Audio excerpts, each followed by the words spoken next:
Caríssimos irmãos e irmãs, então hoje a igreja celebra essa festa belíssima da Assunção de Nossa Senhora aos céus. Maria que vai aos céus. Assunta, não é a ascensão. Jesus, a gente celebra a ascensão. Ele com a sua própria força e poder ascende ao céu. Maria é assunta pelo amor de Deus, né? Deus que a leva ao céu. Bem, todas as vezes eu gosto de explicar um pouco como que nós chegamos a essa conclusão, para vocês terem formando na mente como defender a fé católica. Uma das primeiras coisas que vocês vão ouvir, principalmente de um irmão nosso protestante, é: mas isso não tem na Bíblia. Lá não fala que Nossa Senhora foi assunta. Por que a igreja tem tanta certeza que ela foi? Inclusive declarando um dogma. Bem, a primeira coisa que vocês têm que entender na nossa fé católica é: a Bíblia nasce dentro da tradição católica, que é maior, né? Na época dos apóstolos, eles tinham Bíblia debaixo do braço. Tinha nas bibliotecas, não é? Por quê? Porque era em papiro ou rótulos de... esqueci o nome do outro material. Que ficava... No século IV começaram as códex. As códex eram maiores zonas, assim, grandonas. Os rótulos, cada livro tinha um ou mais rótulos. Isaías tinha mais de um rótulo. Você lembra que Jesus falava, abriu o rótulo de Isaías, né? Como é que vai carregar isso? Esse é o primeiro aspecto. Mas os apóstolos não pregaram com praticamente nenhum texto do Novo Testamento na mão. O primeiro livro do Novo Testamento escrito foi Tessalonicenses. 1 Tessalonicenses, no ano 51. Cristo morreu em 33. Então, muitos anos sem ter nenhum livro do Novo Testamento. Mais ainda, os evangelhos. O primeiro evangelho escrito é o evangelho de Marcos, que foi escrito em torno de 64, 65 depois de Cristo, que coincide com qual época? Morte de São Pedro e São Paulo, a perseguição de Nero, né? Que ele botou fogo em Roma e acusou os cristãos. Ou seja, Pedro e Paulo nunca tiveram um evangelho na mão para pregar. O que eles tinham? A tradição oral. Aquilo que eles ensinavam. Ah, padre, mas aí é perigoso demais. Sim, perigoso se eles mesmos não tivessem ensinado, que é garantido pelo Espírito Santo, que aquilo que eles ensinam é verdade. São Paulo dizia: se alguém vier depois de mim, e disser algo diferente do que estamos dizendo, mesmo que seja um anjo, seja anátema, né? Não confie. Essa é a verdade de fé. Depois que começaram a sair os livros do Novo Testamento. Ora, se antes de ter os livros existia uma autoridade dada pelo Espírito Santo à igreja, eu posso dizer que a autoridade vem antes da Bíblia, ou não? Até porque existiam na época vários evangelhos depois. Evangelho segundo Pedro, Evangelho segundo Judas. E por que nós não temos os evangelhos nas mãos? Porque a igreja não reconheceu com a sua autoridade, o magistério, que aqueles evangelhos são inspirados. Estão acompanhando isso? Isso é muito importante o católico entender como é que surge a Bíblia. Outra coisa, como não existia impressão, cada Bíblia era uma cópia única escrita à mão. Ou seja, passível de errar. Muitos copistas pulavam uma linha, alguns copistas queriam interpretar ali mais ou menos para ficar mais fácil. Ora, se nós dependêssemos do que está escrito na Bíblia, era para a gente ficar muito pé atrás, com muito pé atrás. Por quê? Porque foram várias cópias até chegar à nossa mão. E não existe nenhuma cópia completa. Estão entendendo? Por isso que quando, já viu aquelas pessoas que são ateias ou agnósticas, e elas vão criticar a gente, eles falam, como é que você acredita na Bíblia? Que foi escrito por homens aí por vários séculos, você nem sabe se aquilo que eles estão falando é o original. Eles falam assim, você não tem o original na mão. Ora, aí que está. Se for uma igreja evangélica, protestante, aí está enrolado, porque ali é só as escrituras. O nosso caso não. A gente vai dizer, não, a autoridade para me dizer se eu posso crer ou não, vem da igreja, do Espírito Santo.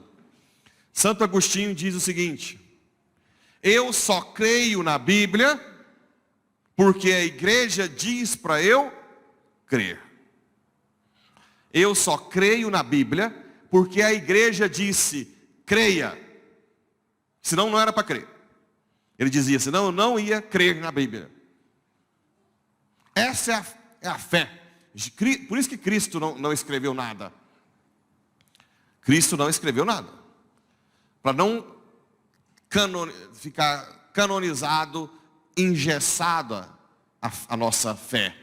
Ele simplesmente transmitiu. E no Evangelho de João fala, se eu tivesse que escrever tudo sobre Jesus, não caberia nas linhas. Ou seja, a Bíblia não tem toda a verdade. Ela tem verdades essenciais. Nós temos que seguir a Bíblia? Sim. Mas ela não exaure, não esgota toda a tradição. Até aqui tudo bem? Então quando alguém perguntar se isso aqui não está na Bíblia, você fala, olha, não só isso, mas tantas outras dezenas de coisas não estão na Bíblia. Mas a nossa fé é maior. A tradição da igreja, a Bíblia nasce na tradição da igreja, mas nós cremos que existe uma autoridade dada pelo Espírito Santo aos apóstolos, que é aquilo que Jesus disse, o que ligares na terra, ligarei no céu. Né? Jesus não entregou um livro. Palavra de Deus, com letra maiúscula, para o católico, quem é? Jesus Cristo. Quando a gente fala palavra, é Jesus Cristo, que não escreveu nada. Ok? Então, o primeiro aspecto que eu quero que vocês... Agora vamos lá. Como é que a igreja chegou à conclusão que Maria subiu em corpo e alma para o céu? Adivinha qual foi a primeira coisa citada na bula papal do Papa Pio XII no ano de 1950, século passado. A igreja ficou mais de 19 séculos sem dar esse dogma. Para vocês verem que não é tão fácil assim. Né? A igreja é prudente. A gente que é um Zé Manézinho que nasceu ontem, a gente é cheio de querer concluir rápido as coisas de Deus, né? A igreja não. A igreja ela é muito prudente. Imagina, 19 séculos e meio sem declarar esse dogma. Mas o que o Papa Pio XII usou como um dos primeiros critérios da bula Munificentissimus Deus, a bula papal? Bem, adivinha, o chamado Sensus Fidei. O que é isso? Que o povo batizado, quando é unânime, não erra. Isso é dogma da igreja, está na Lumen Gentium. Como assim, padre? O povo, vocês, quando é unânime, é dogma de fé que não erra. E o povo nunca aceitou Maria morta. Nunca na história. Inclusive, por alguns séculos, se fazia a festa da dormição de Maria. Durante todos os estudos ao longo dos séculos, o que mudava um pouco é que às vezes primeiro subiu a alma dela, depois Jesus veio buscar o corpo, mas nunca o povo aceitou que Maria estivesse num sepulcro. Nunca. Então, a primeira coisa que o Papa disse é, como? Se o povo diz que não, a igreja tem que aceitar, porque é dogma de fé. Aí eu falo isso com alguns padres, eles falam assim, e aqueles padres meio picareta que enche de gente? O que vocês acham? Tem, não tem? Só que ali o que é? Tudo bem, esses padres têm seus seguidores. Mas se você for investigar, muitas pessoas que passaram por ali dizem, Deus me livre, isso não é de Deus. Isso não está certo. Então, na hora que for pegar a opinião do povo, não é unânime. Entende? Então, tem que ser, de uma forma geral, unânime. Antigamente, quem declarava santo era o povo. E aconteceu algo parecido no funeral do Papa João Paulo II. O que o povo todo gritava na praça? Lembra? Santo súbito. Não lembra disso, não? Santo súbito. O povo gritava, tudo numa voz só. Santo súbito. E o que o Papa Bento fez quando o Ratzinger, quando virou Papa Bento, o que ele fez? Ao invés de, geralmente o processo de canonização, se aguardam 5 anos.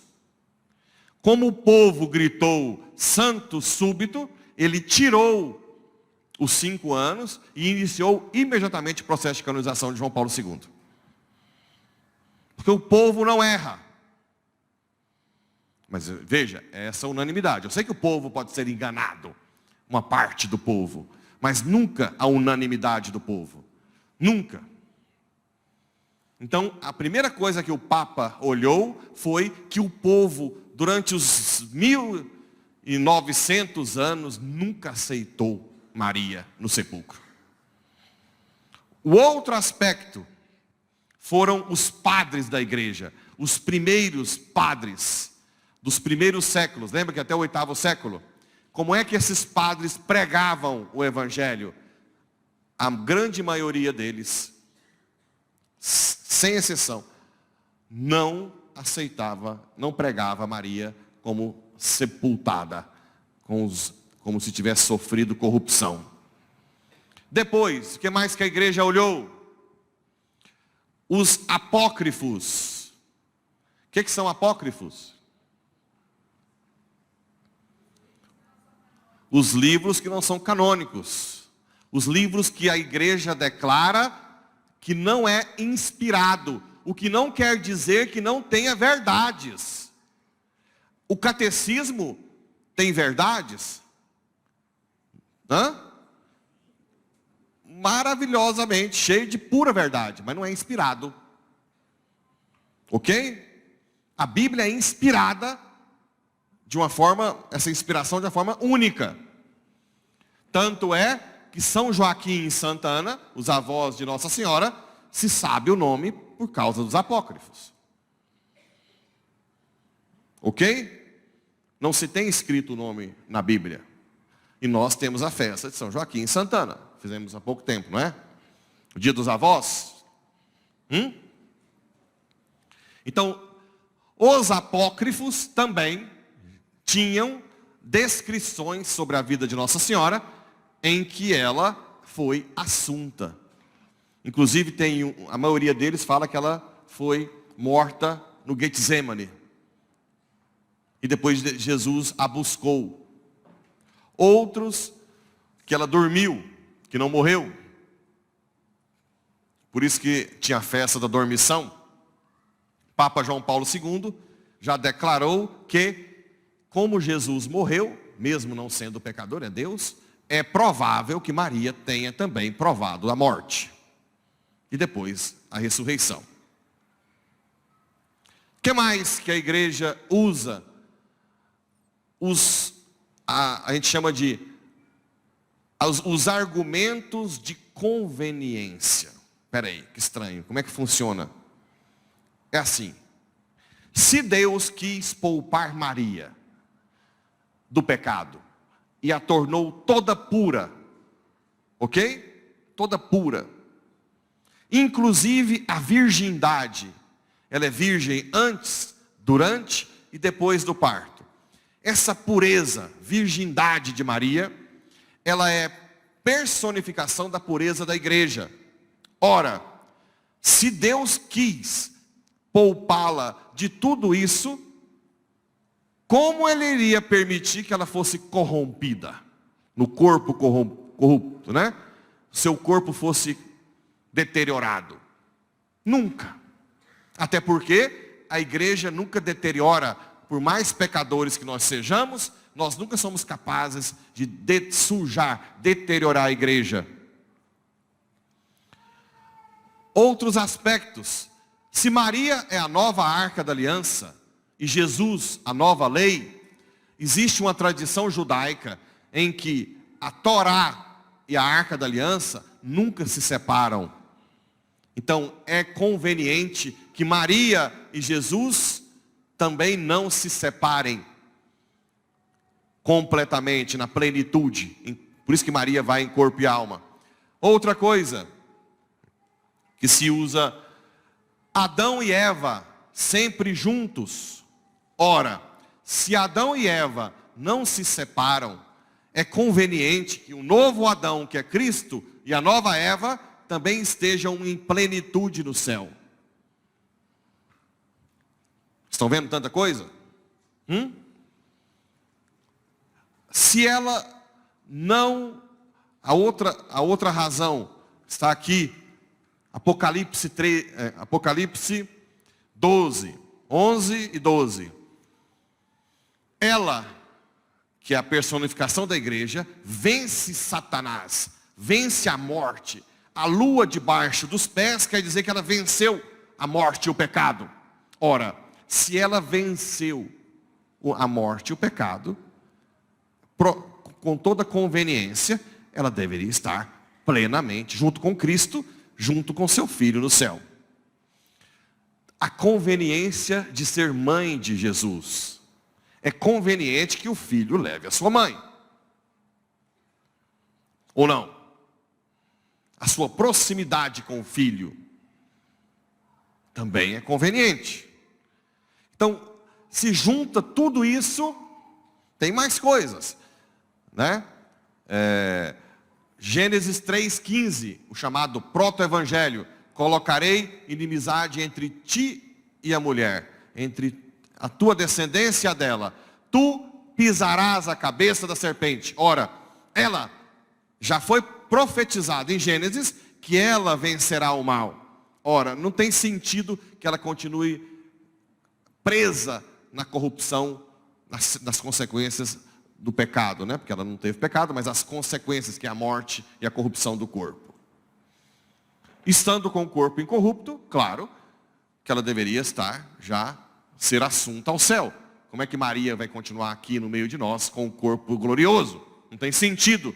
Por isso que Deus sobe, né? Jesus faz que ela tenha a sua assunção, para estar junto de Deus com seu Filho, participando da glória. A outra conveniência está aqui. A carta de Coríntios 15, em que fala que Jesus primeiro ressuscita, está aqui. Cristo como primícias, depois os que pertencem a Cristo, por ocasião da sua vinda. Ou seja, primeiro Cristo, depois os que pertencem a Ele. Quem é a mais próxima a Ele? A mãe. Então é lógico que a primeira a estar com Ele no céu, em corpo e alma, deve ser sua mãe. E mais, é conveniente que nós, criaturas, tenhamos ao menos uma criatura em corpo e alma no céu. Porque isso aumenta a nossa esperança. Porque só Cristo talvez fosse um pouco insuficiente. Porque muitos podiam dizer, não, mas Cristo é Deus, por isso Ele está no céu. Não, agora nós temos mais esperança e confiança. Porque Maria está no céu em corpo e alma. Ela está lá. E ela é criatura. Ela é criatura. Ela está lá junto de Deus. Isso aumenta a nossa confiança. A nossa esperança. Maria é aquela que nos dá a certeza do céu. É ela que nos dá a capacidade de provar, degustar o céu aqui na terra, não plenamente. Porque ela e a igreja caminham juntas. A igreja sempre nos coloca em contato com a vida eterna. Não plenamente, mas pitadas, que depois nós vamos ter no céu pleno. Sempre. Estão convencidos que Maria deveria ser assunta ao céu ou não? Existem outros argumentos. É claro, eu citei uma dezena aí de argumentos. Mas eu quero dizer que a igreja, quando declara, ela declara baseada em vários fatos que são importantes, que são reais. Isso é importante a gente saber como católico, para saber dialogar com outras religiões, para saber defender a fé, né? Aqui esse evangelho, agora, quanta coisa bela que diz de Maria, bendita és tu entre as mulheres, a que devo a mãe do meu Senhor. Né? Me proclamarão bem-aventurada todas as gerações. Está no Evangelho. Como é que vai dizer que ela é uma qualquer, que não diferencia nada da gente? Claro que diferencia muito. Muito. E se vocês querem terem uma família reestruturada, uma das coisas mais importantes que eu peço é que vocês rezem o terço. Tenham a vida mariana. Porque Maria é aquela que consegue ajustar muita coisa que às vezes a gente não consegue. Porque ela é esposa do Espírito. Ela também tem uma intimidade com o Espírito Santo. Ela aplana um pouco o caminho para chegar até o céu. Não tenham medo. E não tem como também que Maria faça uma competição com seu filho. Isso é ridículo. A gente tem que ouvir isso porque Maria nunca compete com o filho. Como é que uma mãe compete com o filho, meu Deus? Ela sempre aponta, ela é o que é por causa de Cristo. E ela foi assunta ao céu por causa de Cristo. Como assim que ela vai estar, cuidado, hein? Não fica muito mariano não, devoção, porque Jesus fica com ciúme. Meu Deus do céu, filho com ciúme da mãe, ainda Cristo. É claro que ele vai ficar mais feliz. Tem uma passagem no livro Diálogo, de Santa Catarina de Sena, que eu nunca esqueci, que um preso foi condenado à morte. E Santa Catarina de Sena começou a interceder por ele. E ela tinha visões de Jesus, né? E ela disse, ó meu Senhor, eu peço tanto que aquela alma seja salva. E Jesus responde para ela assim, não te preocupes, minha filha, aquele homem tem uma grande devoção à minha mãe. E olha o que ele diz, e não existe nenhuma alma sobre a terra que ame a minha mãe, que ficará desamparado da minha misericórdia. Não existe nenhuma alma que ame a minha mãe, que ficará desamparado da minha misericórdia. Não percam a oportunidade de amar a sua mãe. Vamos segurar no manto dela para ela nos elevarmos ao céu, né? Essa é a mensagem final de hoje. Que você e sua família, que nessa Semana Nacional da Família disse, eu e minha família serviremos ao Senhor, não é? Vamos completar, por meio de Maria. Eu e minha casa serviremos ao Senhor, por meio de Maria. Nossa Senhora, rogai por nós. Creio em Deus Pai,